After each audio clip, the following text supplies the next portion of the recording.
How dare you speak to me that way? Do you have any idea who I am? Every head in Spago Beverly Hills turned at once. All eyes landed on the furious blonde woman towering over a table where a young black woman sat in a simple navy dress. Patricia Hartwell's manicured finger pointed accusingly, her voice dripping with entitlement. I will not be insulted by some cheap, classless nobody. Her hand flew through the air with vicious speed. Slap. The sound echoed like a gunshot. Some diners gasped, others pulled out their phones to record. Who is she? Someone whispered. Probably lost or something. Nervous laughter rippled through the gallery, but Celeste Williams didn't flinch. In that instant, Patricia had just made the biggest mistake in her life that would destroy her entire world in the next 60 seconds. If you are enjoying this story, don't forget to hit that subscribe button, like the video and comment where you are watching from. Your support helps us bring more powerful stories.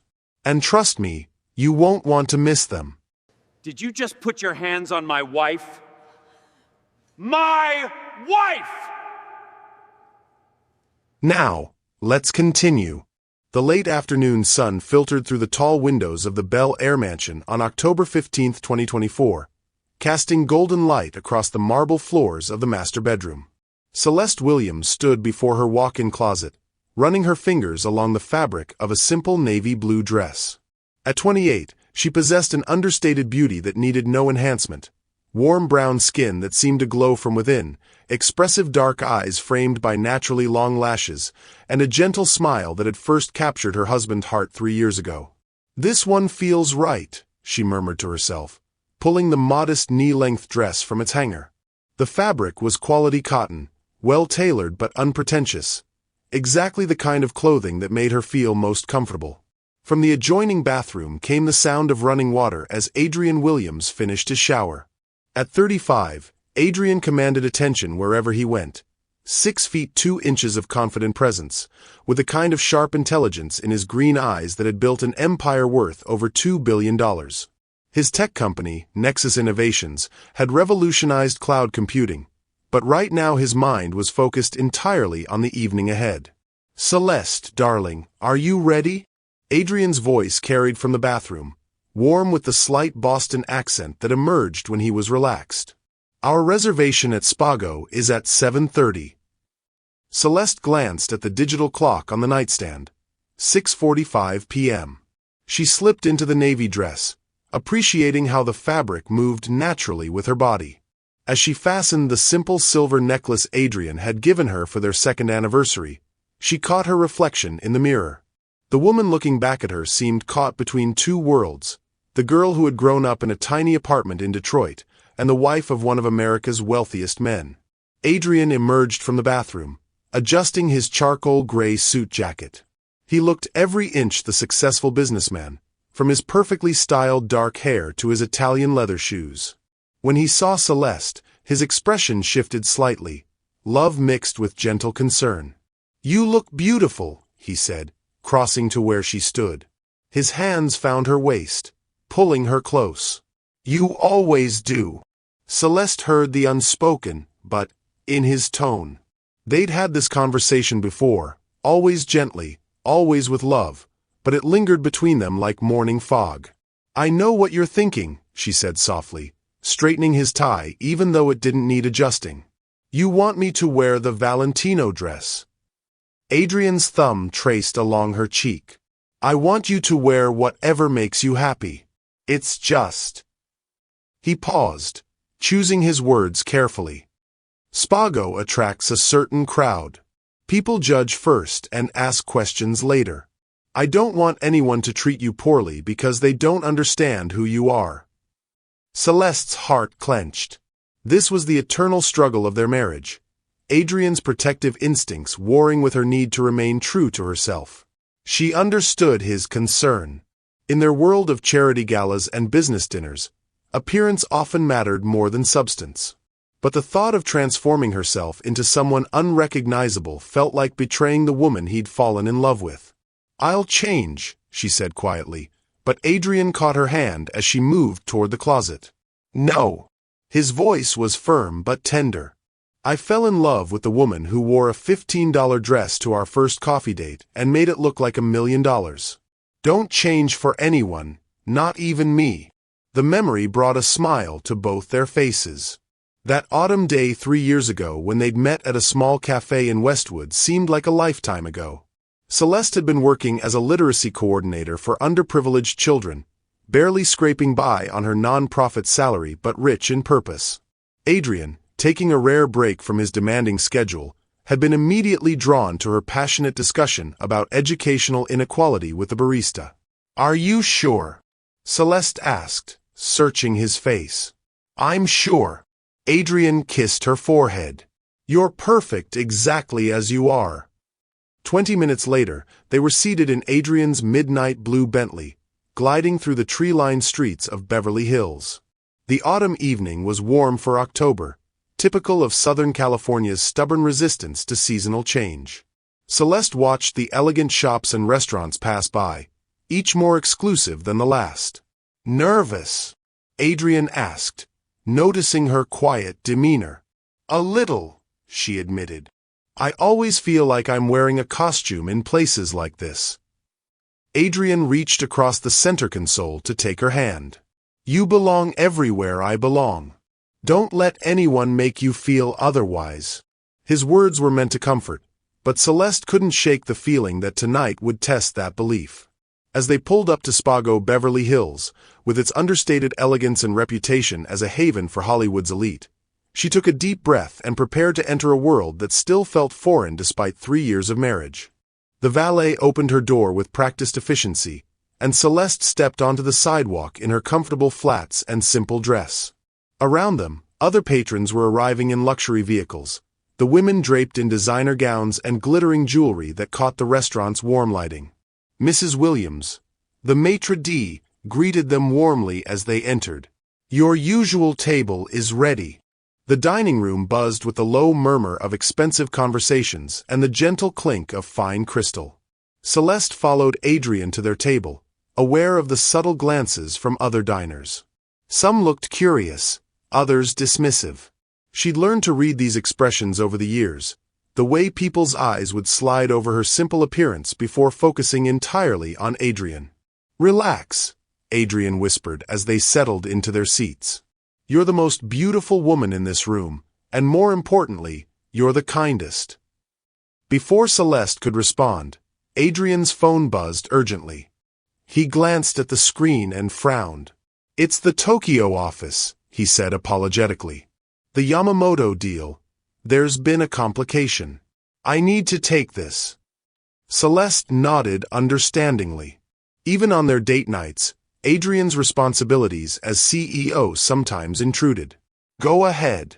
I'll be fine. 5 minutes, I promise." Adrian stood, kissing the top of her head before stepping toward the restaurant's quieter bar area to take his call. Left alone, Celeste sipped her water and observed the elegant scene around her.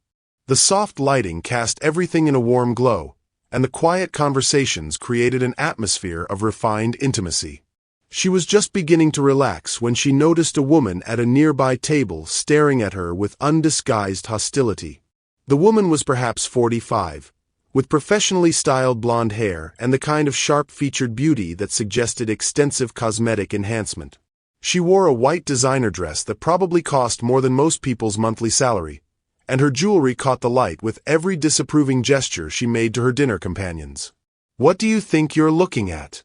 The question formed in Celeste's mind, but she quickly pushed it away. She was being paranoid. The woman was probably looking at something else entirely. But as the minutes passed and Adrian's call stretched longer than expected, Celeste became increasingly aware of the woman's attention. Finally, she saw the blonde woman excuse herself from her table and begin walking directly toward her. Celeste's heart rate quickened. Something in the woman's expression, a mixture of disgust and self-righteous anger, made her stomach tighten with familiar dread. She'd seen that look before, growing up in Detroit, and it never led anywhere good. The woman was now standing beside Celeste's table, her cold blue eyes scanning Celeste from head to toe with obvious disdain. When she finally spoke, Her voice carried the practiced authority of someone accustomed to getting her way. "Excuse me," she said, her tone dripping with false politeness, "but I think there's been some kind of mistake." Celeste looked up at the woman standing beside her table, her heart already beginning to race with an instinct she'd hoped never to feel again. The blonde woman's presence radiated hostility like heat from asphalt on a summer day, and Celeste could smell her expensive perfume mixed with something sharper, the acrid scent of prejudice and entitlement. "I'm sorry," Celeste said softly, her voice steady despite the warning bells clanging in her mind. "What kind of mistake?" The woman's lips curved into a smile that never reached her eyes. She was tall, perhaps 5'8" in her designer heels, with a kind of artificially perfect appearance that spoke of personal trainers, weekly salon appointments, and a surgeon's careful hand. Her white Chanel dress probably cost more than most families spent on groceries in 6 months, and the tennis bracelet on her wrist caught the restaurant's ambient lighting like captured stars. "Well," the woman said, loud enough that nearby tables began to turn their attention toward the conversation, "I couldn't help but notice you sitting here all alone, and I thought perhaps you were lost." Around them, the gentle hum of dinner conversation began to quiet as other patrons sensed drama brewing. Celeste was acutely aware of the eyes turning in their direction, the way conversations paused mid-sentence as people strained to listen. The warmth she'd felt moments earlier was rapidly being replaced by a cold knot of dread in her stomach. "I'm not lost," Celeste replied calmly, though her hands trembled slightly as she reached for her water glass. "I'm having dinner with my husband." The woman's laugh was sharp and brittle, like breaking crystal. "Your husband?" She glanced around theatrically, making sure she had the attention of the surrounding tables. "I don't see anyone with you, dear. And frankly, I'm having trouble understanding how someone like you could afford to eat at a place like Spago." The words hit Celeste like physical blows. "Someone like you." The phrase contained multitudes of assumption and hatred, wrapped in the deceptively polite language of Beverly Hills society. Celeste had encountered this before. The assumption that her skin color automatically disqualified her from certain spaces, certain levels of success, certain types of respect. "My husband stepped away to take a business call," Celeste said, her voice remaining level despite the fury beginning to build in her chest. "He'll be back shortly." "Oh, how convenient," the woman said, her voice dripping with sarcasm.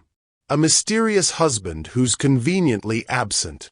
She leaned closer, lowering her voice to a stage whisper that still carried to nearby tables. "Listen, sweetheart, I don't know what kind of game you're playing, but this establishment has standards. People like you don't just wander in here and sit down at premium tables."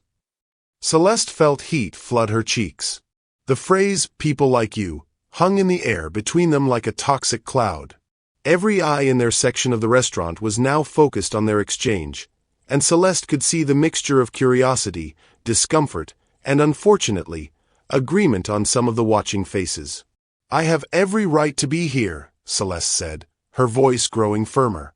"Just like anyone else." The woman's perfectly manicured eyebrows rose in mock surprise. "Rights? Oh, honey, let me explain something to you about rights." She gestured grandly around the elegant dining room. "This isn't some chain restaurant where anyone with $20 can walk in. This is Spago Beverly Hills.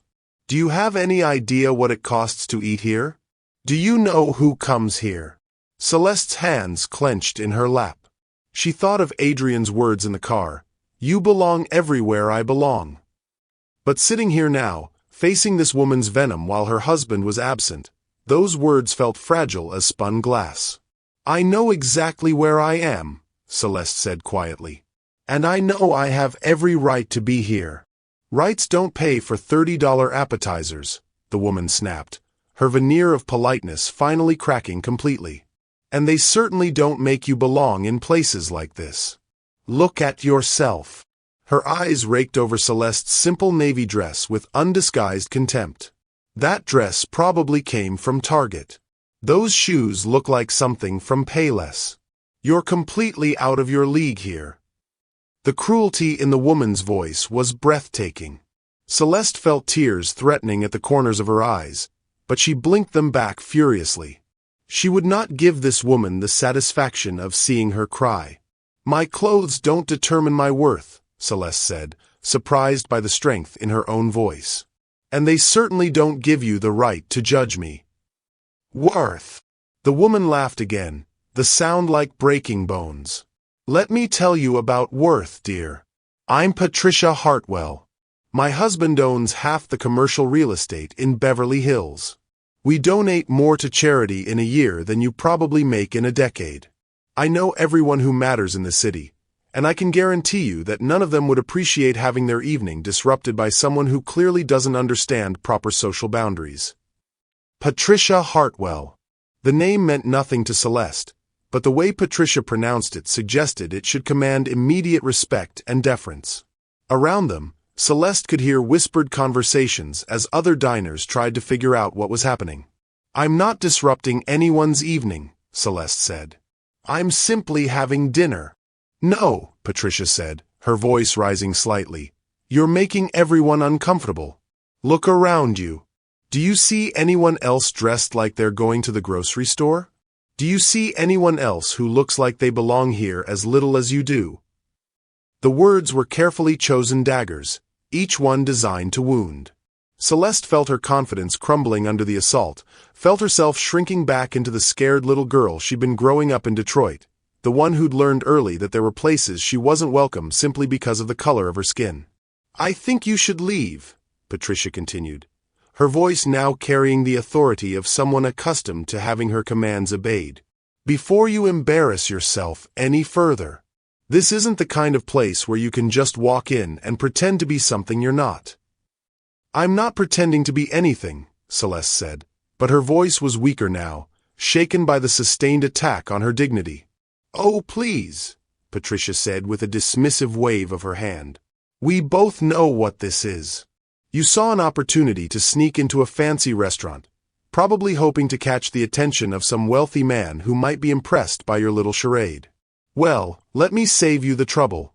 It's not working. Everyone here can see exactly what you are." The words hit Celeste like acid. The implication that she was some kind of gold digger, someone trying to trick her way into wealth and status, was so far from the truth it was almost absurd. But the way Patricia said it, with such conviction and authority, made Celeste question everything about herself. "You don't know anything about me," Celeste whispered. "I know enough," Patricia replied coldly. "I know you don't belong here.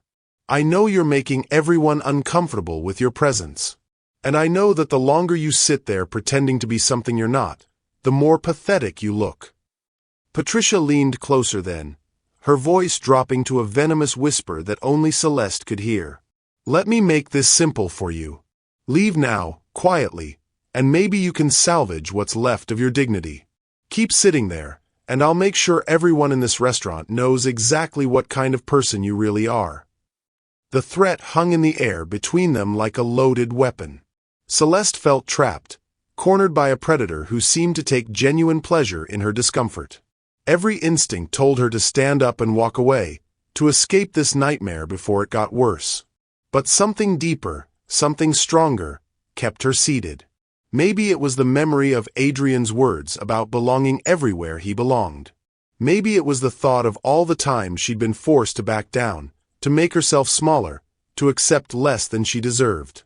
Or maybe it was simply the knowledge that she had done nothing wrong, nothing to deserve this treatment. "I'm not leaving," Celeste said quietly but firmly. "I have every right to be here, and I'm not going anywhere." Patricia's face flushed red with rage. The rejection of her authority, the refusal to be cowed, seemed to trigger something primal and violent in her. For a moment, Celeste thought the woman might simply storm away, but instead, Patricia's voice rose to a level that ensured everyone in the restaurant could hear her next words. "How dare you speak to me that way?" Patricia shrieked. "Do you have any idea who I am? I will not be insulted by some nobody who doesn't even belong in the same zip code as this restaurant." And then, before Celeste could react, before anyone could intervene, Patricia's hand flew through the air with vicious speed and connected with Celeste's cheek in a slap that echoed through the now silent dining room like a gunshot. The sound seemed to freeze time itself, And in that crystalline moment of impact, Patricia Hartwell had just made the biggest mistake of her life. The silence that followed the slap was deafening. For a heartbeat, the entire dining room of Spago Beverly Hills seemed suspended in time, as if the very air had crystallized around the moment of impact. Celeste's cheek burned with a fire that seemed to spread through her entire body, the sting of Patricia's hand nothing compared to the deeper wound of public humiliation. Celeste's right hand instinctively rose to touch her cheek, her fingers trembling as they encountered the heat radiating from where Patricia's palm had connected. The sensation was surreal, almost dreamlike in its intensity.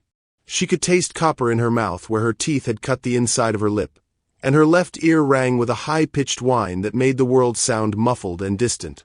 Around them, the restaurant had transformed into a theater of shocked faces and whispered gasps. Forks remained suspended halfway to mouths, wine glasses held frozen in mid-sip, and conversations died so completely that the soft jazz playing through the sound system suddenly seemed thunderously loud.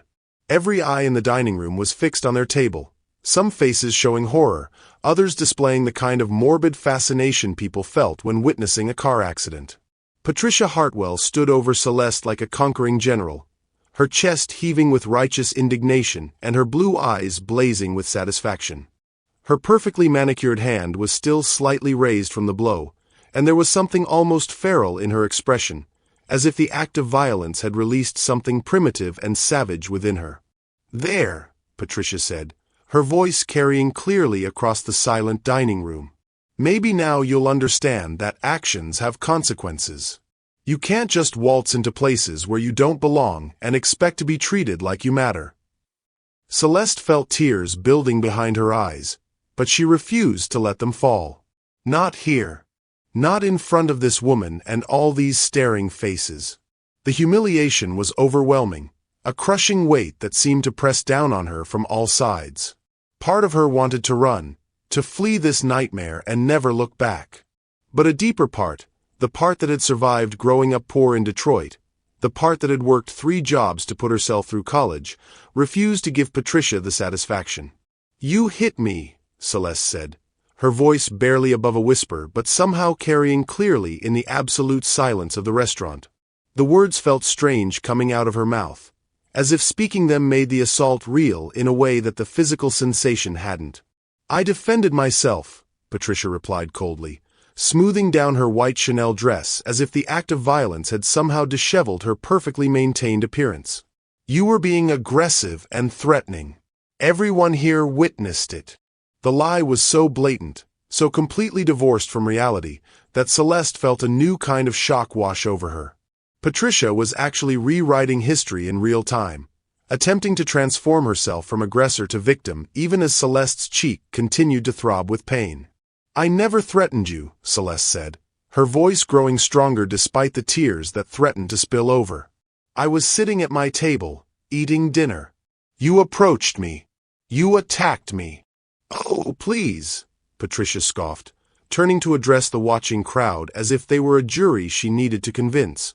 "Did anyone else see how hostile she became when I simply tried to have a polite conversation? The way she raised her voice and became aggressive."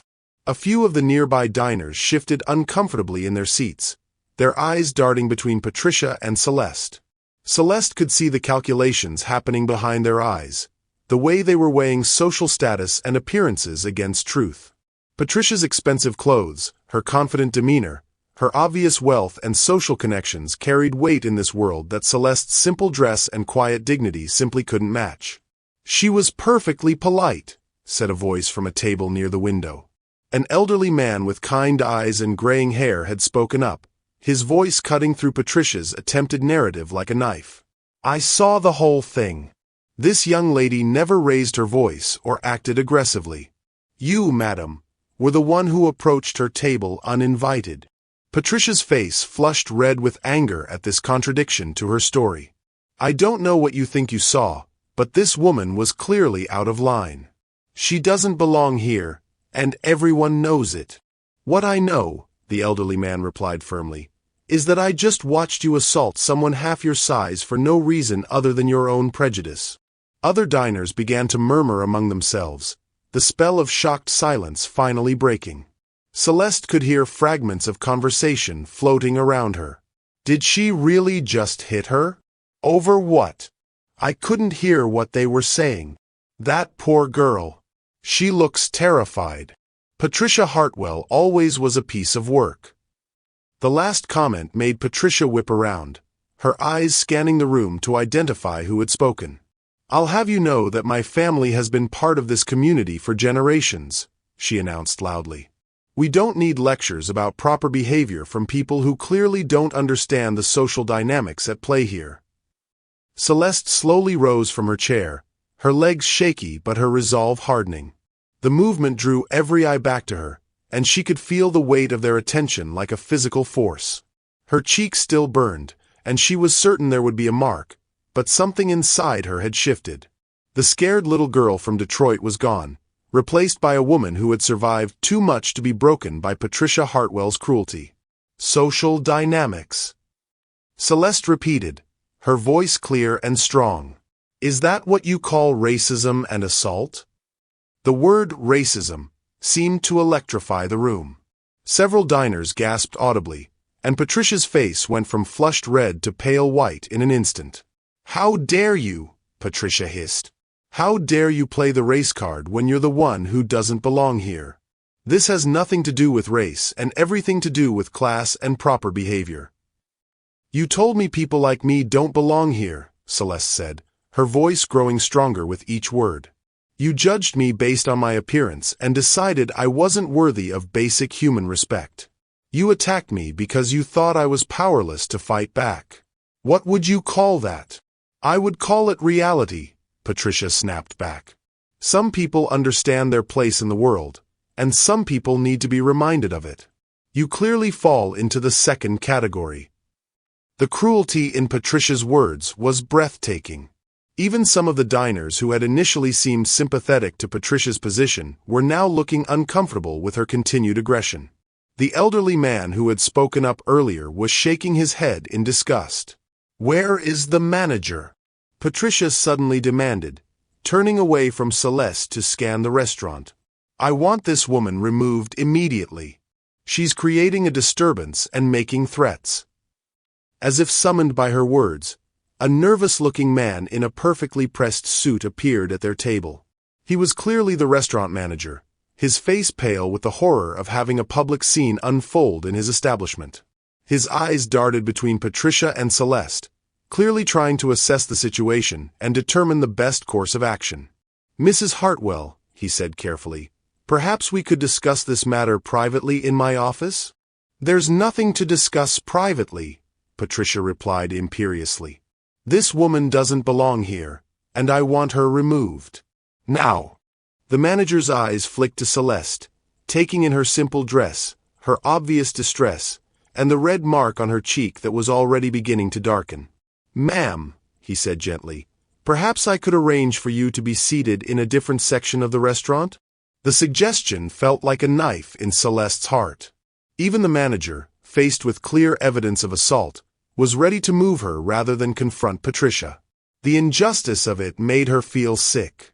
I'm not moving, Celeste said firmly. I was assaulted while sitting peacefully at my table. I haven't done anything wrong.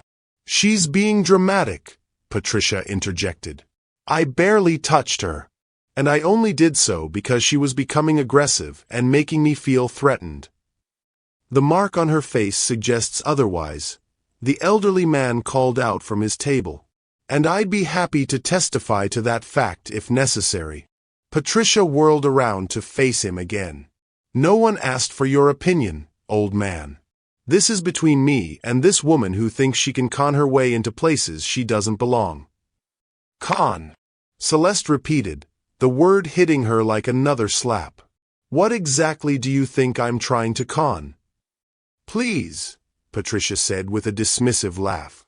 The mysterious husband who's conveniently absent?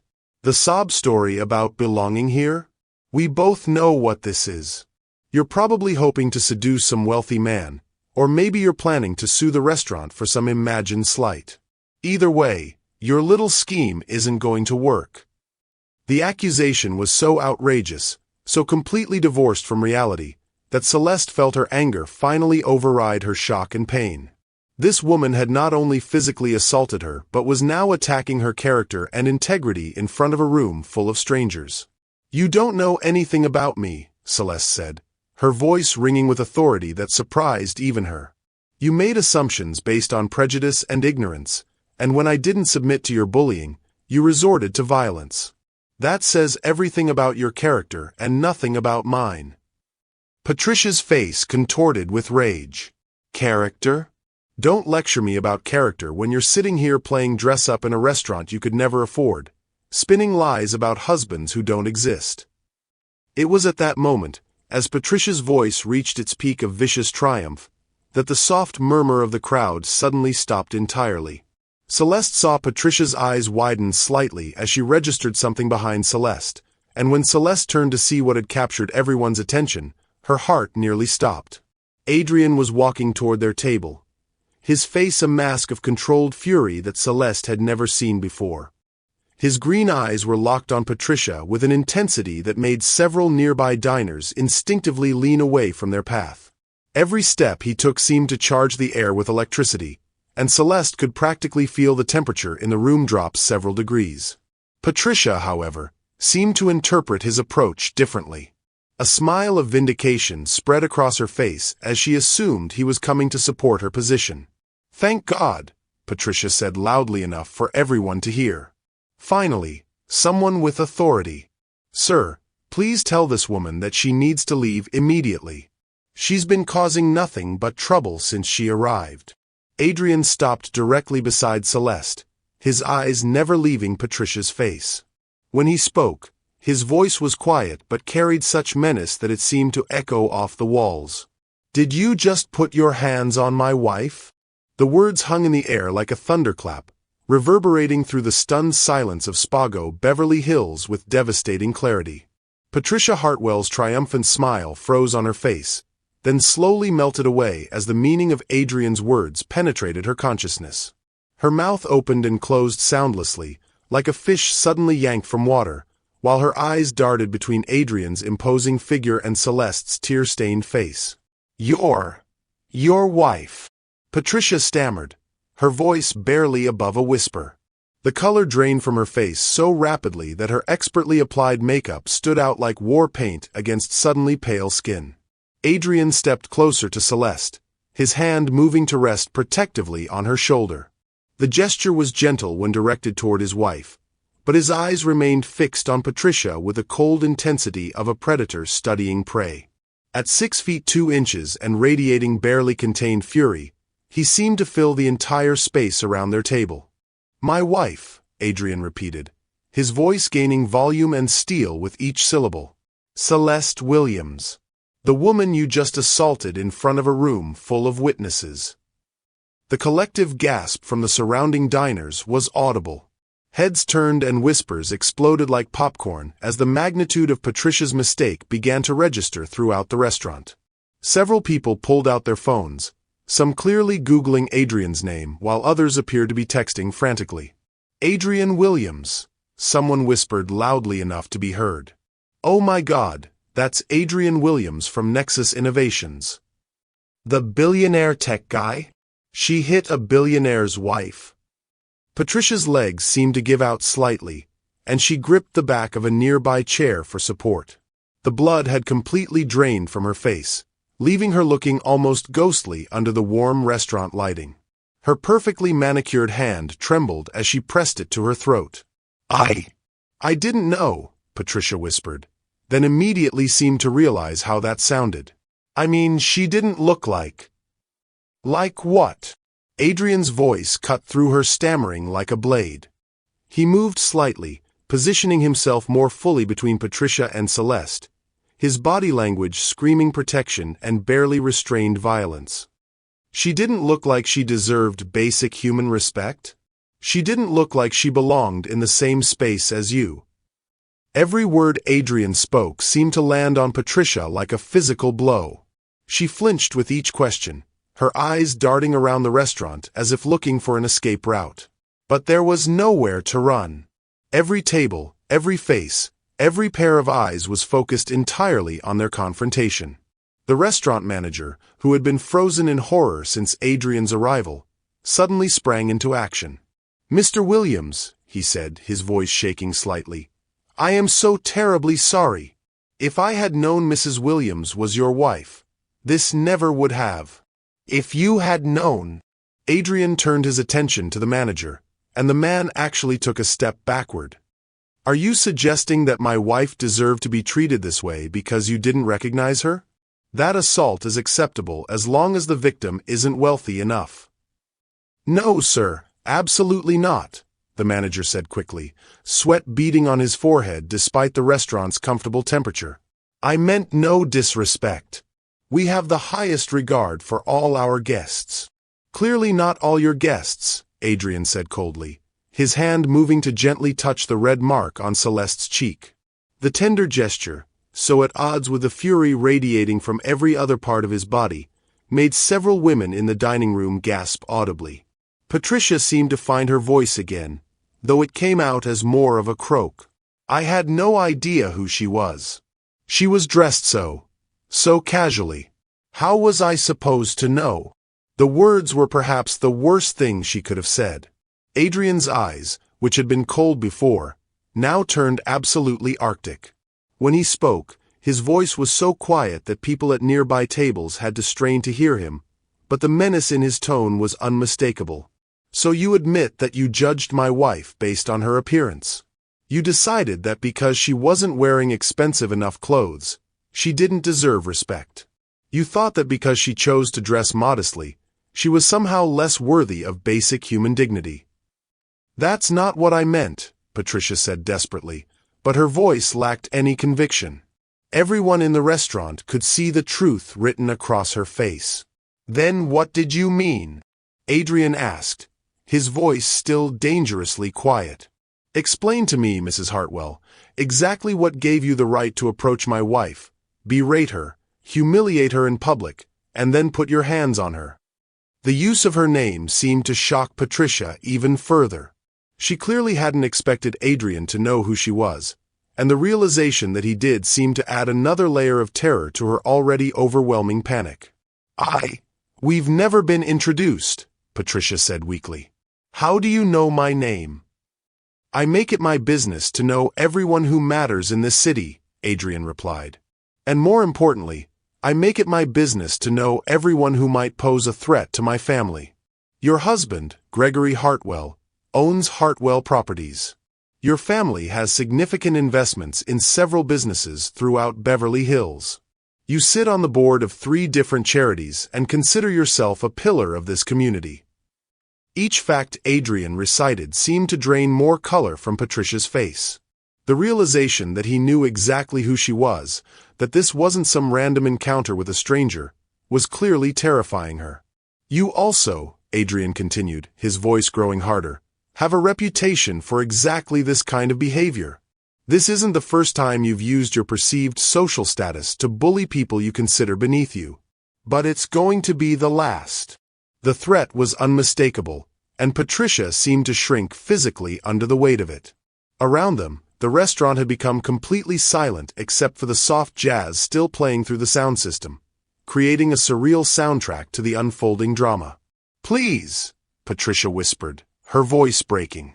"I made a mistake. I'm sorry. I didn't mean." "You didn't mean to get caught," Adrian corrected her. "You didn't mean to discover that your victim had the power to fight back. But you absolutely meant to humiliate and degrade someone you thought was powerless." Celeste watched this exchange with a mixture of awe and concern. She had never seen her husband like this before, had never witnessed the full force of his power and authority directed at another human being. It was simultaneously thrilling and terrifying to see how completely he could dominate a situation when protecting someone he loved. "Adrian," Celeste said softly, placing her hand on his arm. She could feel the tension in his muscles, could sense how close he was to completely losing control. "Maybe we should." "No," Adrian said firmly, but his voice gentled slightly when he looked at her.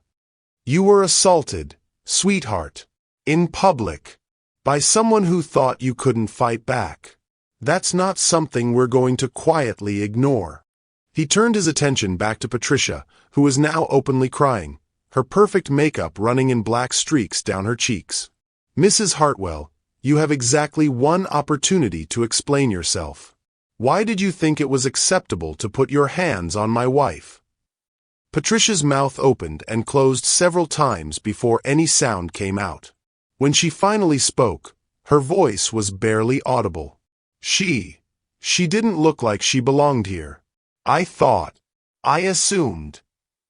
You assumed that gave you the right to assault her, Adrian finished coldly. I barely touched her, Patricia said desperately, but even as the words left her mouth, she seemed to realize how pathetic they sounded. The mark on her face suggests otherwise, said the elderly man who had spoken up earlier. His voice carried clearly across the silent restaurant. And I'd be happy to testify to exactly what I witnessed if legal action is pursued.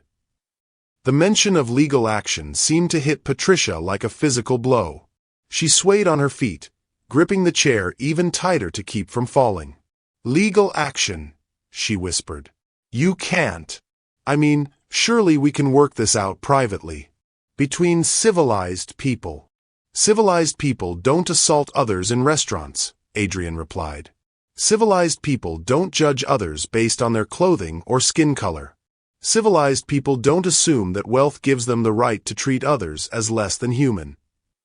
The dining room remained frozen in tableau, every eye fixed on the confrontation. Cell phones were now openly recording, and Celeste realized that within hours, this entire scene would likely be all over social media. The thought should have horrified her, but instead she felt a strange sense of satisfaction. Let the world see what Patricia Hartwell really was. What would you do if you witnessed someone being treated this way? Have you ever stood up to a bully? Share your thoughts in the comments, and make sure to like this video if you believe everyone deserves respect regardless of how they're dressed. Please, Patricia begged, her voice now completely broken. My husband, my family, if this gets out. You should have thought about your family before you decided to assault mine, Adrian replied without mercy. The confrontation was far from over, and Patricia Hartwell was about to discover that some mistakes carry consequences that money and social status cannot undo. Adrian's mention of consequences seemed to trigger something desperate in Patricia Hartwell. Her tears were flowing freely now, creating dark rivers of mascara down her cheeks as she clutched the chair back with white-knuckled hands. The transformation from entitled socialite to terrified woman was so complete that several diners were shifting uncomfortably in their seats, unsure whether to feel satisfaction or pity. You don't understand, Patricia said, her voice cracking with desperation. This will destroy everything my family has worked for. My husband's business relationships, our standing in the community, our children's futures. Please, there has to be another way to handle this. Adrian's expression remained unmoved. The same way you considered my wife's feelings when you decided to humiliate her? The same way you thought about consequences when you raised your hand to strike her? As Patricia continued to plead, Celeste found herself studying her husband's face. She had seen Adrian negotiate billion-dollar deals, had watched him command boardrooms full of powerful executives, but this was different. This was personal in a way that business never could be. The protective fury radiating from him was unlike anything she had ever witnessed. Celeste, Adrian said softly, never taking his eyes off Patricia, I want you to tell everyone here exactly what happened. From the beginning. Celeste took a shaky breath, her hand instinctively moving to touch the tender spot on her cheek where Patricia's slap had landed. The pain had dulled to a constant throb, but the humiliation still burned fresh and raw. I was sitting at our table, waiting for Adrian to finish his phone call, Celeste began, her voice quiet but clear enough to carry throughout the silent restaurant. Mrs. Hartwell approached me and said there had been some kind of mistake. She told me I was lost, that people like me don't belong in places like this. Several diners nodded, remembering the beginning of the confrontation they had witnessed. The elderly man who had spoken up earlier was listening intently, his face grave with disapproval. She said I couldn't afford to eat here, Celeste continued, her voice growing stronger as she spoke. She mocked my clothes, called them cheap. She said I was playing some kind of game, pretending to be something I wasn't. When I told her I was waiting for my husband, she laughed and said he was convenient fiction. Patricia's face crumpled further with each word Celeste spoke. I didn't mean it that way, she whispered, but her protest sounded hollow even to her own ears. Then she told me I was trying to con someone, Celeste said, her eyes meeting Patricia's directly for the first time since Adrian's arrival. She said I was either looking for a wealthy man to seduce or planning to sue the restaurant. She called me pathetic and told me to leave before I embarrassed myself further.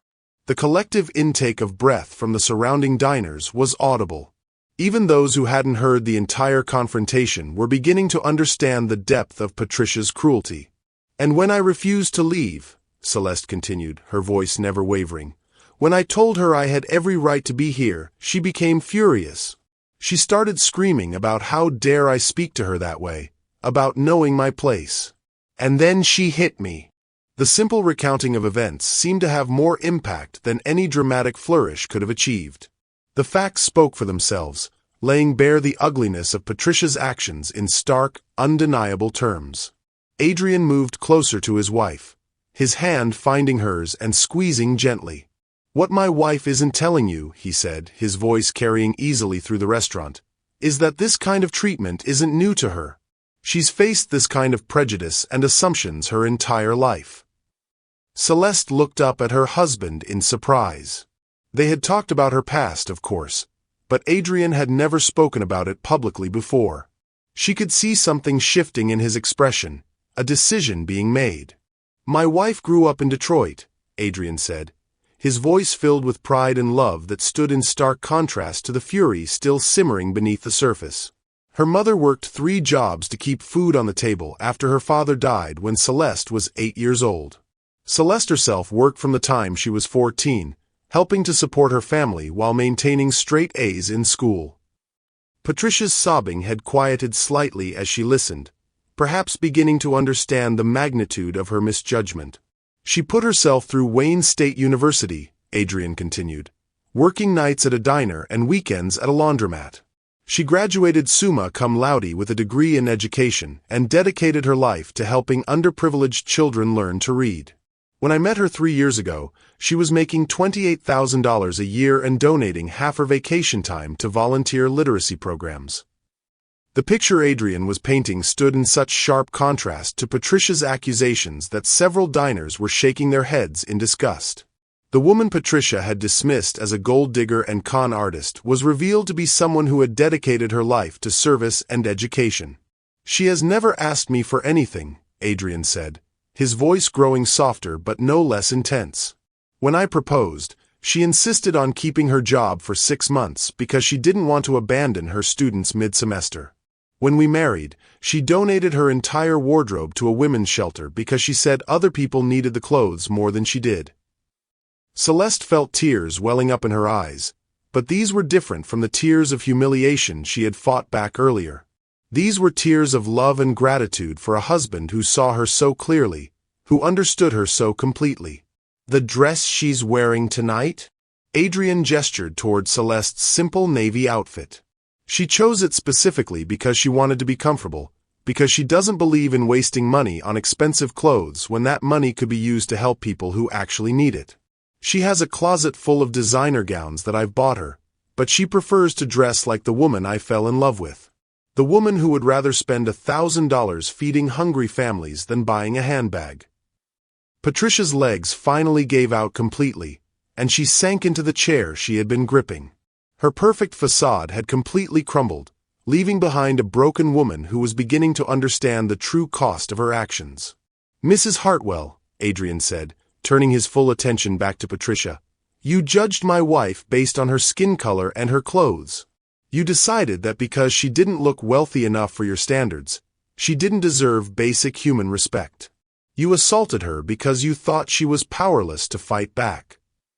I'm sorry, Patricia whispered, the words barely audible.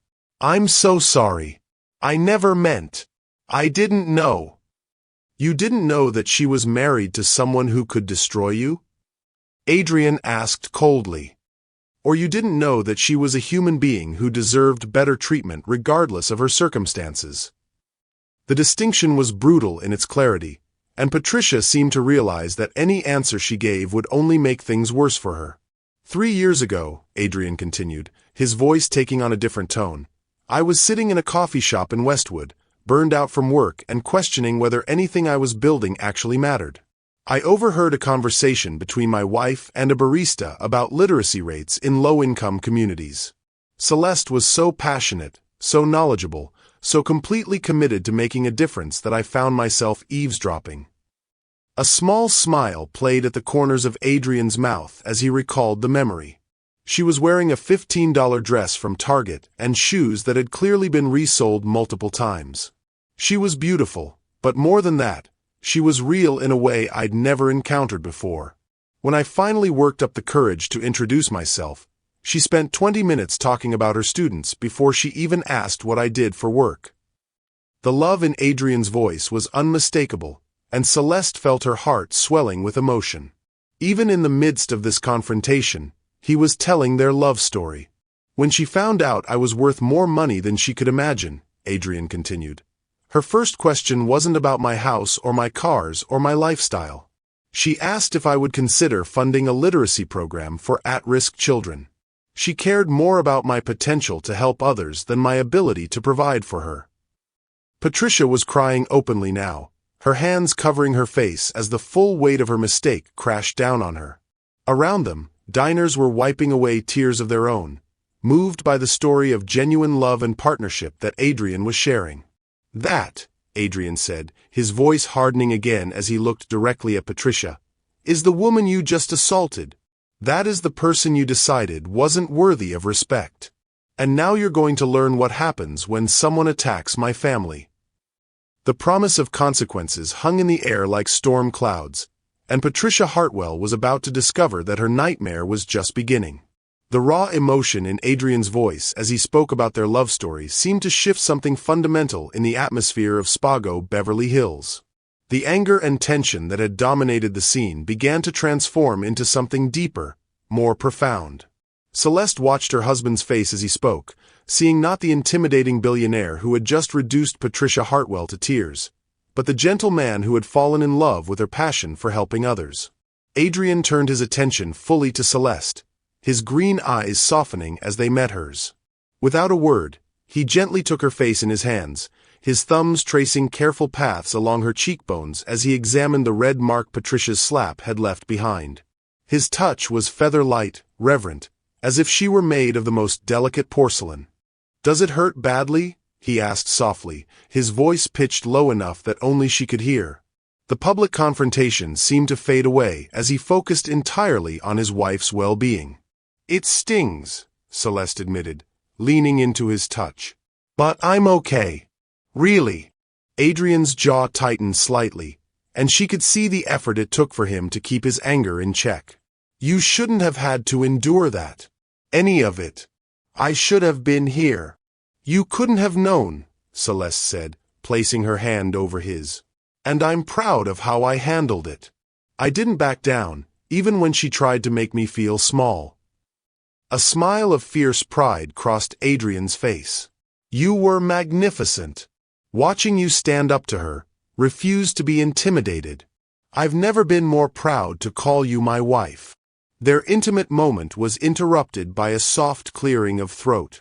The restaurant manager stood nearby, his face pale with anxiety and his hands clasped nervously in front of him. Behind him, several other staff members hovered uncertainly, clearly wanting to help but unsure how to proceed. "Mr. Williams," the manager said carefully, "please allow me to personally apologize for what happened in our establishment. This is absolutely not the kind of environment we strive to maintain. We pride ourselves on treating all our guests with equal respect and dignity."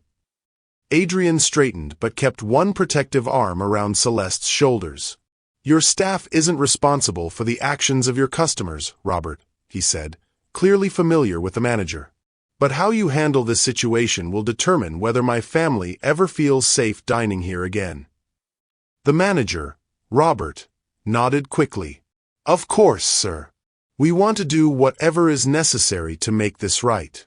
Perhaps we could comp your meal tonight, and we'd be honored to have you as our guests for any future visits." "That's a start," Adrian said carefully. "But this isn't about money. This is about ensuring that what happened to my wife never happens to anyone else in your restaurant." Patricia, who had been sitting in shocked silence, suddenly looked up with desperate hope in her eyes. "Yes," she said quickly, "that's exactly right. This was an isolated incident. A terrible misunderstanding that got out of hand. Surely we can all agree that what's important now is moving forward constructively." The attempt to reframe the assault as a mere misunderstanding caused Adrian's expression to harden again. "Mrs. Hartwell, there was no misunderstanding. You made conscious choices based on prejudice and entitlement. The only reason you're calling it a misunderstanding now is because you discovered your victim wasn't as powerless as you assumed." Celeste squeezed Adrian's hand, feeling the tension building in his body again. She could see that his protective instincts were warring with his business sense, and she knew she needed to help guide this situation toward a resolution that would actually mean something. "Adrian," she said softly, "may I say something?" He looked down at her, his expression immediately gentling. "Of course. This is about you more than anyone else." Celeste stood slowly, Adrian's arm still around her shoulders, and faced the room full of watching diners. Many of them had their phones out, some clearly recording, others scrolling through social media. She could see the mixture of emotions on their faces: sympathy, curiosity, embarrassment, and in some cases, recognition that they might have reacted similarly to Patricia in different circumstances. "I want everyone here to understand something," Celeste began, her voice clear and steady. "What happened tonight wasn't about money or social status. It was about basic human dignity. Mrs. Hartwell didn't know who I was married to when she decided I didn't belong here. She made that judgment based purely on my appearance and her own assumptions." Several diners nodded, clearly following her reasoning. Patricia sat frozen, her tear-streaked face turned toward Celeste with an expression of desperate attention. "The problem isn't that she didn't recognize me as a billionaire's wife," Celeste continued. "The problem is that she thought it was acceptable to treat anyone the way she treated me. If I had been a struggling single mother saving up for a special dinner, would that have made her behavior any less wrong?" The question hung in the air, and Celeste could see several people in the restaurant shifting uncomfortably as they considered it. She was forcing them to confront the uncomfortable truth that Patricia's actions would have been equally despicable regardless of Celeste's circumstances. "I grew up poor," Celeste said, her voice gaining strength. "I know what it feels like to walk into places where people judge you before you even speak. I know what it's like to have people assume you don't belong, that you're somehow less worthy of respect because of how you look or what you're wearing." Adrian's arm tightened around her shoulders, his love and support radiating through his touch. She could feel his pride in her courage, his admiration for her willingness to turn this painful experience into a teaching moment. "What Mrs. Hartwell did tonight was assault me because she thought I couldn't fight back," Celeste continued. "She thought she could humiliate and degrade someone she perceived as powerless, and that there would be no consequences for her actions." Patricia made a small, wounded sound, but Celeste pressed on. "But here's what she didn't understand," Celeste said, her voice growing stronger. "My worth isn't determined by my husband's bank account or my clothes or anything else that can be seen from the outside. My worth comes from how I treat people, how I contribute to the world, how I choose to live my life." The elderly man who had defended her earlier began to clap slowly, and gradually other diners joined in. The applause wasn't thunderous, but it was sincere, and Celeste felt tears of gratitude welling up in her eyes. "Thank you," she said simply, then turned to look directly at Patricia. "Mrs. Hartwell, I accept your apology. But an apology isn't enough. Actions have consequences, and those consequences need to mean something." Patricia looked up hopefully, clearly expecting some form of mercy or forgiveness that would allow her to escape the situation with minimal damage. "I want you to spend the next 6 months volunteering at a literacy center in an underprivileged community," Celeste said firmly. "I want you to see the real faces of the people you dismissed tonight. I want you to understand that worth and dignity aren't luxuries that only wealthy people deserve." The request clearly shocked Patricia. "Volunteer work," she said weakly. I don't know anything about that kind of thing." "Then you'll learn," Celeste replied without sympathy. "You'll learn what it means to serve others instead of expecting to be served. You'll learn what real character looks like." Adrian looked down at his wife with undisguised admiration. "That's perfect," he said softly. "Justice with purpose." "But if you refuse," Celeste continued, her voice hardening, "or if you try to use your volunteer work as a photo opportunity to rehabilitate your image, then my husband and I will pursue every legal avenue available to us. We'll make sure everyone knows exactly what kind of person you really are." The threat was delivered with quiet dignity, but its impact was unmistakable. Patricia understood that she was being offered a choice: genuine redemption through service, or complete social and legal destruction. "I'll do it," Patricia whispered. "The volunteer work. I'll do whatever you ask." "Good," Celeste said simply. "Because this isn't just about you anymore. This is about making sure that no one else has to experience what I experienced tonight." Adrian pressed a gentle kiss to the top of Celeste's head. "I love you," he whispered. "More than ever." The confrontation was far from over, but Celeste had transformed it from a simple case of revenge into something much more meaningful: a chance for real change and growth. The moment of grace and forgiveness that had filled Spago Beverly Hills seemed to hang in the air like morning mist, beautiful but fragile. Patricia Hartwell sat in her chair, tears still streaming down her face, nodding eagerly at Celeste's offer of redemption through community service. For a brief instant, it appeared that the evening might end with genuine reconciliation and the possibility of real change. Then Patricia's phone buzzed loudly against the table where she had placed it earlier. The sound seemed to break whatever spell had held the restaurant in respectful silence. Patricia glanced at the screen, and Celeste watched as the woman's expression shifted dramatically. The grateful, remorseful mask slipped away, replaced by something calculating and cold. Patricia's eyes darted around the room, taking in the dozens of phones still recording, the faces of prominent Beverly Hills residents who had witnessed her humiliation, and the potential social media nightmare that was undoubtedly already beginning to unfold. "Actually," Patricia said, her voice suddenly steadier and laced with familiar arrogance, "I think I need to reconsider this situation." Adrian's arm tightened protectively around Celeste's shoulders. "Reconsider what, exactly?" Patricia stood slowly, smoothing down her white Chanel dress and attempting to regain some semblance of her earlier commanding presence.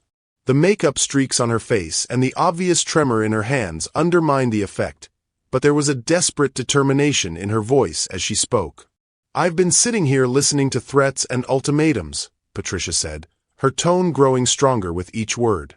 "But I'm starting to remember exactly who I am and what kind of influence my family has in this community." A collective murmur rippled through the watching diners. Several people exchanged concerned glances, sensing that the fragile peace was about to shatter completely. "Mrs. Hartwell," Celeste said carefully, "we offered you a chance to make this right, to learn and grow from what happened tonight." "Learn and grow." Patricia laughed, but there was no humor in the sound. "From whom? A woman who couldn't even afford proper clothes for dinner at Spago? You may have fooled my husband into marrying you," she said, pointing a perfectly manicured finger at Celeste, "but I know exactly what you are." The words hit the restaurant like a physical blow.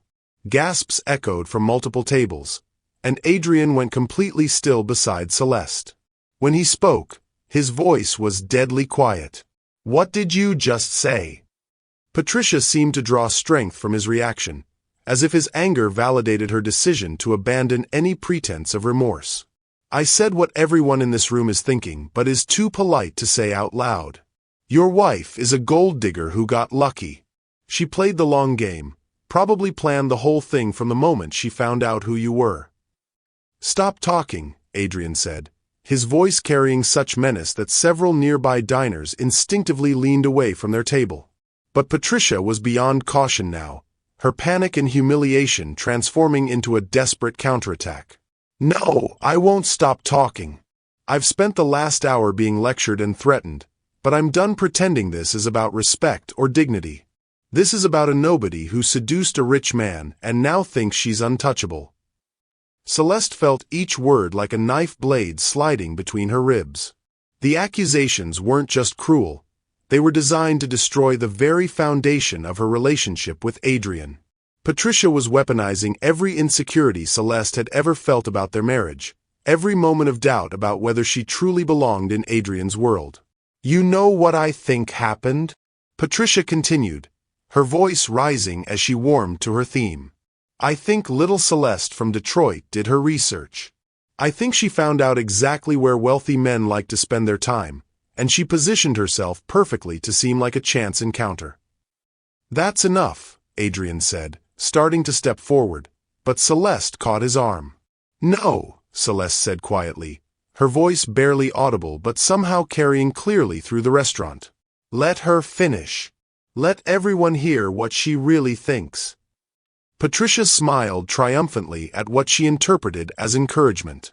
"The coffee shop story? Please. What are the odds that a struggling literacy teacher just happens to be in the same expensive Westwood cafe as a billionaire? She probably staked out that place for weeks, waiting for the perfect opportunity." The accusation was so outrageous, so completely divorced from reality, that several diners were shaking their heads in disgust. But Patricia pressed on, oblivious to the damage she was doing to herself with every word.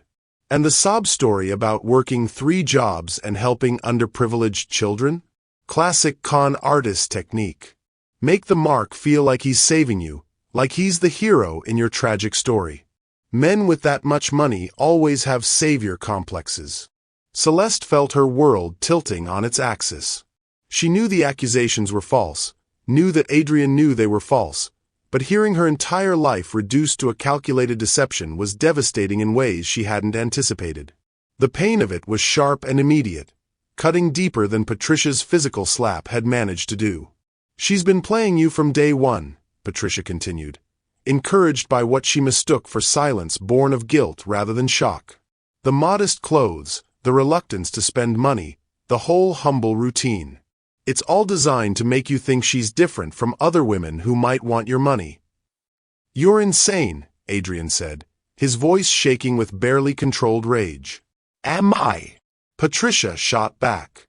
"Then explain to me how a woman who supposedly cares so much about helping people has managed to become comfortable with a lifestyle that could fund entire school districts.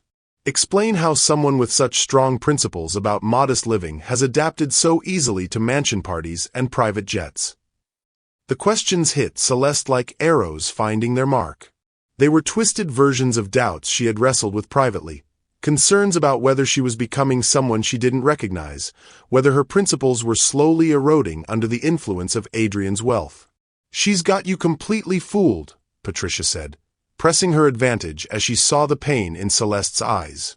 "The perfect wife who doesn't want your money? Who just happens to be beautiful and articulate and everything you thought you wanted? It's all an act, Adrian. A very sophisticated, very successful act." "You don't know what you're talking about," Adrian said, but Celeste could hear something different in his voice now. Not doubt, exactly, but a kind of defensive uncertainty that suggested Patricia's words were having some effect. "Don't I?" Patricia laughed, the sound harsh and grating. "I've seen women like her before. They study their targets, learn exactly what buttons to push, what stories to tell. Your wife didn't fall in love with you, Adrian. She fell in love with your bank account and everything it could provide for her." The restaurant had gone completely silent again, but this time the atmosphere was thick with tension and discomfort rather than rapt attention. People were looking away, clearly uncomfortable with the vicious personal attack they were witnessing. "The literacy program," Patricia continued relentlessly. "The volunteer work. The donated clothes. It's all part of the image she's created to keep you convinced that she's genuine. But what has she actually sacrificed since marrying you? What has she given up? She lives in luxury while maintaining the illusion of humility." Celeste felt tears building behind her eyes, but they were different from the tears of humiliation she had felt earlier. These were tears of profound hurt, the kind that came from having her deepest fears and insecurities weaponized against her by someone who understood exactly where to strike for maximum damage. Every loving word, every grateful look, every moment of supposed selflessness, Patricia said, her voice dropping to a theatrical whisper that somehow carried throughout the entire restaurant. All of it calculated to keep you believing that you're married to a saint instead of a very clever opportunist. The silence that followed was deafening. Patricia stood there breathing heavily, her face flushed with the exertion of her attack, clearly believing she had scored a decisive victory. Around them, diners sat frozen in horrified fascination, unsure whether they had just witnessed a complete breakdown or the revelation of some terrible truth. Adrian was staring at his wife with an expression Celeste had never seen before. It wasn't doubt, exactly, but there was something searching in his gaze, as if he was looking for reassurance that everything he believed about their love was real. And in that moment of searching, in that tiny pause before he spoke, Celeste felt something fundamental crack inside her chest. Not because she doubted their love, but because she realized that no matter how much they loved each other, there would always be people like Patricia Hartwell ready to poison that love with suspicion and doubt. The perfect storm of humiliation, pain, and soul-deep weariness finally overwhelmed her, and Celeste Williams broke. The crack that had started in Celeste's chest spread outward like ice fracturing on a frozen lake. She felt herself fragmenting under the weight of Patricia's accusations, not because they contained any truth, but because they had been designed with surgical precision to target every insecurity she had carried since the day she married Adrian Williams. "Stop," Celeste whispered, the word barely audible but somehow cutting through the charged atmosphere of the restaurant like a blade. "Just stop." She pulled away from Adrian's protective embrace, her movement so sudden and unexpected that he stumbled slightly. When she looked up at him, her dark eyes were bright with unshed tears, but there was something else there too. Something that looked dangerously close to defeat. "Celeste," Adrian said softly, reaching for her again, but she stepped backward, shaking her head. "No," she said, her voice growing stronger but carrying a note of profound exhaustion. "I can't do this anymore. I can't keep defending my love, my motives, my very existence to people who have already decided what I am." Patricia watched this exchange with undisguised satisfaction, clearly believing that her attack had achieved its intended purpose. The malicious smile playing at the corners of her mouth suggested she thought she had successfully planted enough doubt to destroy the Williams marriage from within. "Celeste, don't let her do this," Adrian said, his voice tight with desperation. "Don't let her poisonous words matter more than 3 years of our life together." "It's not about her words," Celeste replied, her voice breaking slightly. "It's about the fact that this will never end. There will always be another Patricia Hartwell, another person ready to assume the worst about me, another situation where I have to prove that I'm worthy of love."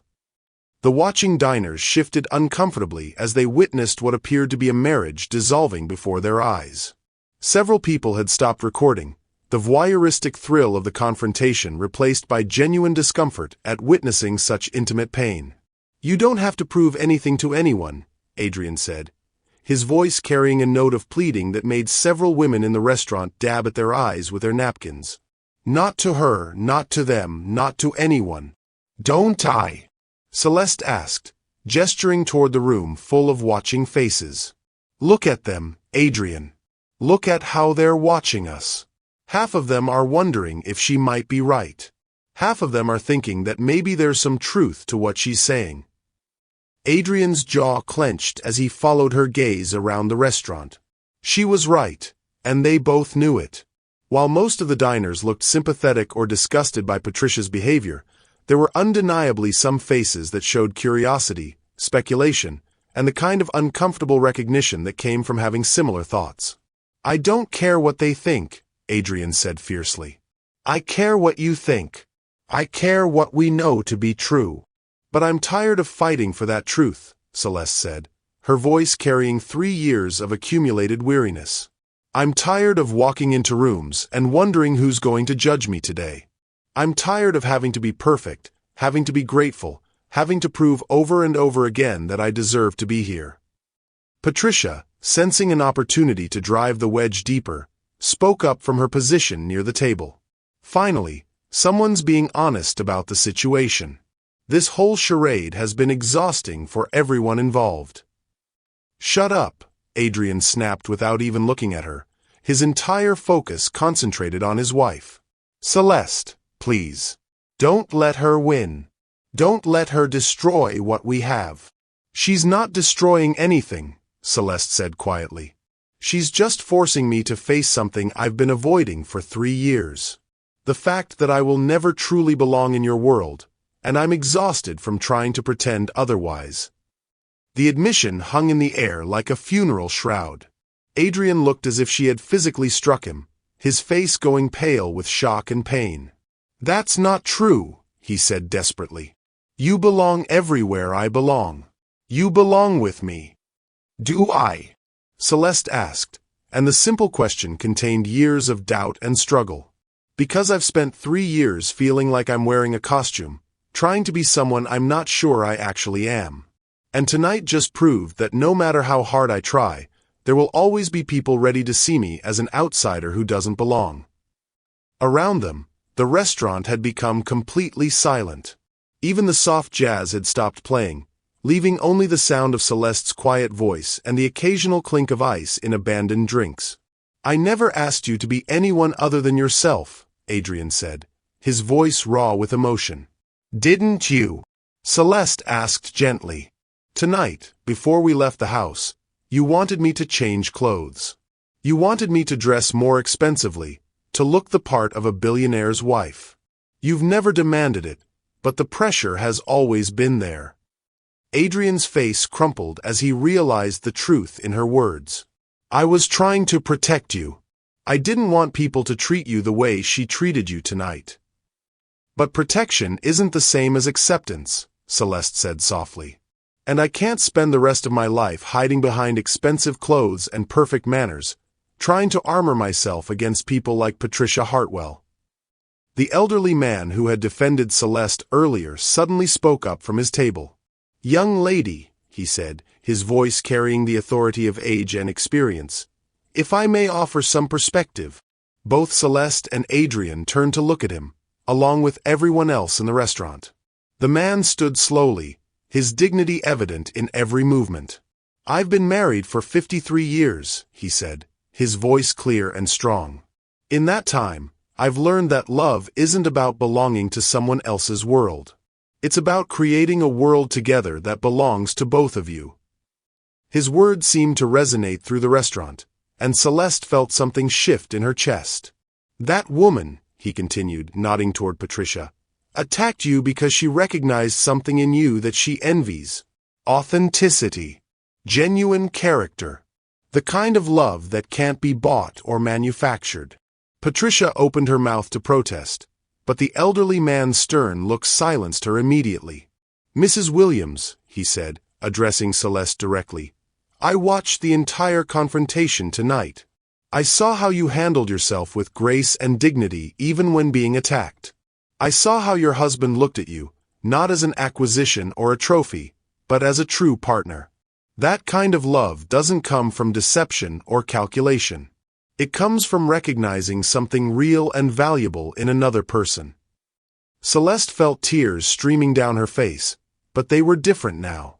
Not tears of pain or defeat, but tears of recognition and possibility. The choice you're facing isn't whether you belong in your husband's world, the elderly man continued. The choice is whether you're going to let other people's prejudices and assumptions dictate how you live your life and love your marriage. Adrian was watching Celeste intently, hope and fear warring in his expression. She could see that he was afraid to speak, afraid that anything he said might push her further away. I love you, Celeste said suddenly, the words bursting out of her like water breaking through a dam. I love you so much that it terrifies me sometimes. But I can't keep fighting the same battles over and over again. I can't keep proving that our love is real to people who will never believe it anyway. Then don't, Adrian said simply. Don't fight for them. Fight for us. Choose us. The choice hung in the air between them, weighted with 3 years of love and struggle, hope and doubt. Around them, the restaurant held its collective breath, waiting to see whether love would triumph over fear, whether connection would prove stronger than division. Have you ever felt like you had to prove you belonged somewhere? Share your thoughts in the comments below, and don't forget to subscribe for more stories about love overcoming impossible odds. Celeste looked into her husband's eyes, seeing not judgment or doubt, but pure, unwavering love. And in that moment, she had to decide whether that love was worth fighting for, whether their shared future was more important than the opinions of people like Patricia Hartwell. The entire restaurant waited for her answer. Celeste stood in the hushed dining room of Spago Beverly Hills, surrounded by watching faces and the weight of a decision that would define the rest of her life. The elderly man's words echoed in her mind. Choose whether other people's prejudices would dictate how she lived and loved. Adrian waited before her, his green eyes filled with such raw vulnerability that it took her breath away. In that crystalline moment, Celeste realized something fundamental had shifted inside her. The crack in her chest wasn't from breaking apart but from breaking open, like a seed splitting to allow new growth. Patricia Hartwell's vicious attack had inadvertently forced her to confront the very fears that had been holding her back from fully embracing her life with Adrian. "You're right," Celeste said softly, her voice growing stronger with each word. "I've been fighting the wrong battle. I've been trying to prove I belong to people whose opinions don't matter, instead of simply living the life I want with the man I love." Adrian's face transformed, hope blooming across his features like sunrise breaking through storm clouds. "I choose us," Celeste continued, stepping toward her husband. "I choose our love, our life, our future. And I choose to stop caring what people like Patricia Hartwell think about any of it." The relief that washed over Adrian's face was so profound that several diners actually applauded. He reached for Celeste, pulling her into his arms with a desperation that spoke of nearly losing the most precious thing in his world. "I love you," he whispered against her hair. "More than my next breath, more than anything in this world. We'll figure out the rest together." "Together," Celeste agreed, feeling the rightness of the word settle into her bones. Patricia Hartwell, who had been watching this reunion with growing horror, suddenly seemed to realize that her vicious gambit had not only failed but had actually strengthened the very bond she had tried to destroy. The color drained from her face as the full implications of her situation crashed down on her. "Wait," Patricia said desperately, her voice cracking with panic. "Please, you have to understand. I was upset. I wasn't thinking clearly. I said things I didn't mean." Adrian turned to face her, but he kept one arm firmly around Celeste's waist. When he spoke, his voice carried the cold authority of a man who had just watched someone try to destroy his marriage. "Mrs. Hartwell, you've shown us exactly who you are tonight. Twice. First, when you thought my wife was powerless, and again, when you tried to destroy our marriage out of spite. There are consequences for both." "Consequences," Patricia whispered, her hands trembling as she gripped the back of the chair.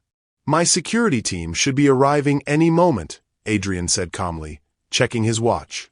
"They'll be escorting you out and ensuring that the proper authorities are notified of the assault that took place tonight." As if summoned by his words, 2 men in dark suits appeared at the restaurant's entrance. They were clearly professionals, moving with the kind of quiet confidence that suggested extensive training. The maitre d' spoke to them briefly before pointing toward their table. "Mr. Williams," the lead security officer said as they approached. "We came as soon as we received your message. Is this the individual who assaulted Mrs. Williams?" "It is," Adrian confirmed. Patricia shrank back as the 2 men flanked her position, their presence making any attempt at escape impossible. "Mrs. Hartwell," the security officer said formally, "you need to come with us. The Beverly Hills Police Department is waiting to speak with you about the incident tonight." "This is insane," Patricia said, her voice rising to near hysteria.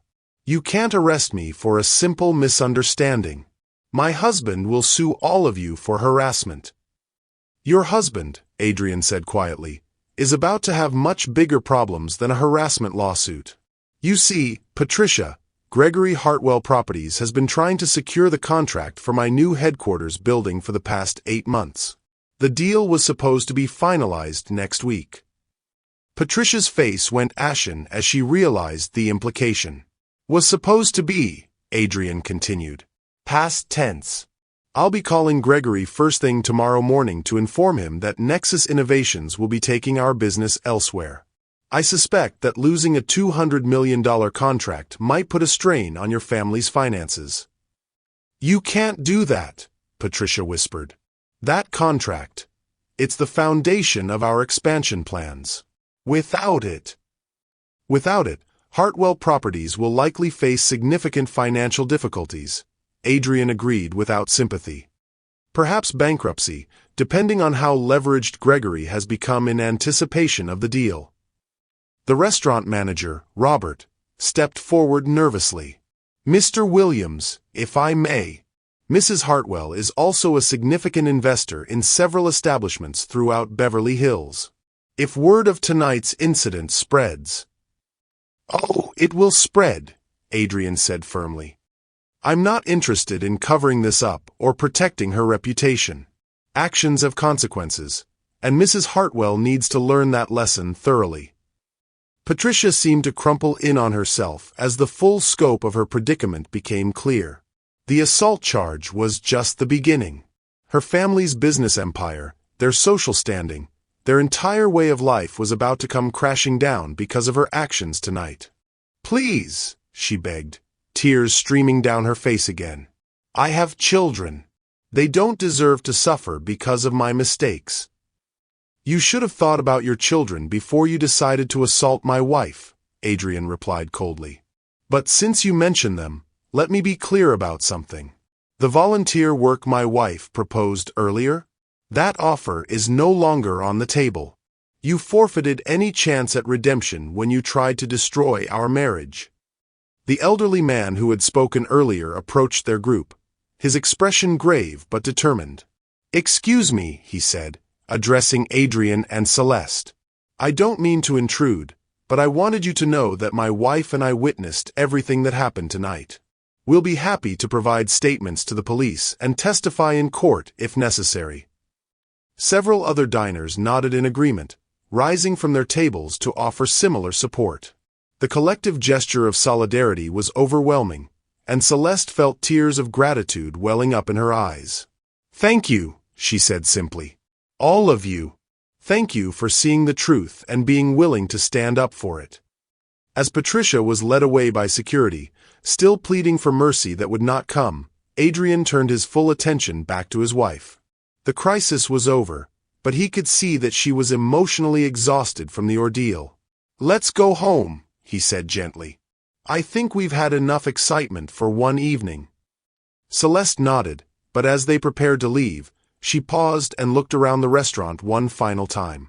The faces watching them were no longer filled with curiosity or judgment, but with respect and admiration. She had found her voice tonight, had stood up for herself and her marriage in a way that commanded genuine respect. Actually, she said, surprising Adrian, I'd like to finish our dinner first. Adrian raised an eyebrow. Are you sure? After everything that's happened? I'm sure, Celeste said, settling back into her chair with a confidence that seemed to radiate from her very core. Patricia Hartwell tried to drive me out of here because she thought I didn't belong.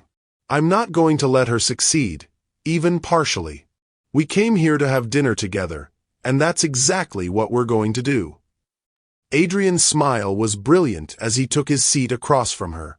Have I mentioned lately that I'm completely crazy about you? Not in the last 10 minutes, Celeste replied with a grin that felt more genuine than any expression she'd worn in months. As they resumed their interrupted meal, the restaurant gradually returned to its normal rhythm. Conversations resumed, though many diners continued to cast admiring glances in their direction. The story of what had happened tonight would spread through Beverly Hills society like wildfire, but for once, Celeste found that she didn't care about the gossip. She had chosen love over fear, partnership over perfection, and authenticity over acceptance. And in making that choice, she had discovered that the woman she truly was, the woman Adrian had fallen in love with, was more than strong enough to handle whatever challenges their future might bring. What did you think of Celeste's journey tonight? Have you ever had to choose between fitting in and being true to yourself? We'd love to hear your thoughts in the comments, and if this story inspired you, please share it with someone who needs to hear about the power of choosing love over fear. 3 months later, Patricia Hartwell would be sentenced to community service and anger management classes. Her husband's business would indeed fail, forcing them to sell their Beverly Hills mansion and dramatically downsize their lifestyle. But that night at Spago, none of that mattered to Celeste and Adrian Williams. What mattered was that they had faced their greatest test together and emerged stronger than ever, ready to build a future based on love, respect, and the unshakable knowledge that they truly belong together. Thank you for watching this story to the end. If you enjoyed this story, you will surely love the next one. It's as interesting as you can ever imagine. So do check it out. Click on the image showing on your screen right now to watch the next one.